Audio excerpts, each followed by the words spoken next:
Absolutely.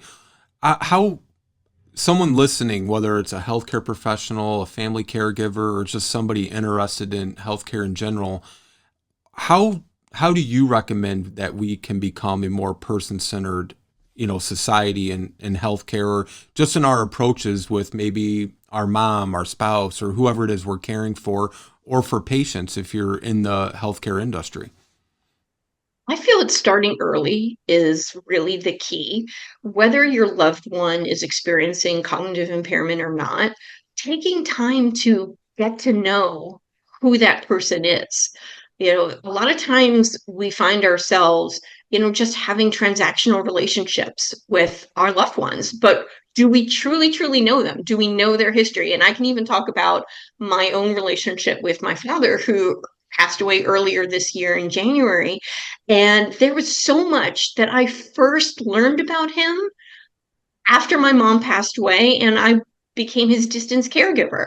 He was a Holocaust survivor. He never talked about that. He didn't talk about the trauma of running away from the Nazis at 10 years old and going from country to country until he finally came to America.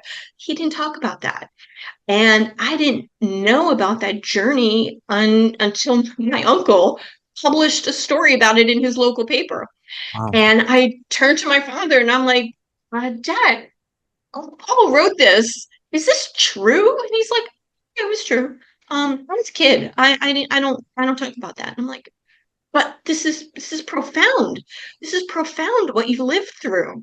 You didn't know your dad And was a part of, you didn't know your dad was involved in any of that during World War II?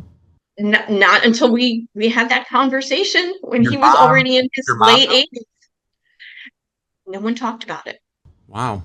That's No one. remarkable. I mean, I can, I guess, understand not talking about it, but not even knowing he was involved in any way is that's incredible.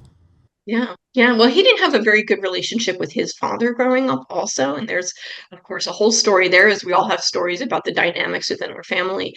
But, people don't talk about their trauma. And actually, I'm very open about how trauma informed care is an essential component Yeah. to quality care.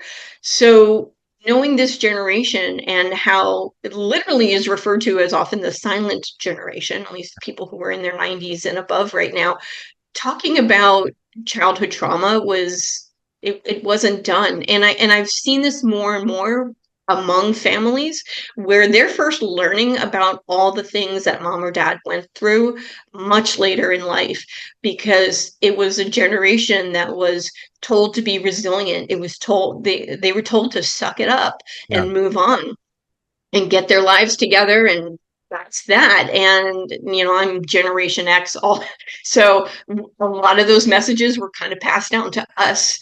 And it wasn't until now, more recent generations, where people feel comfortable talking about Yeah. trauma, talking about how these experiences, especially in our youth, definitely frame our perspective and our point of view in life.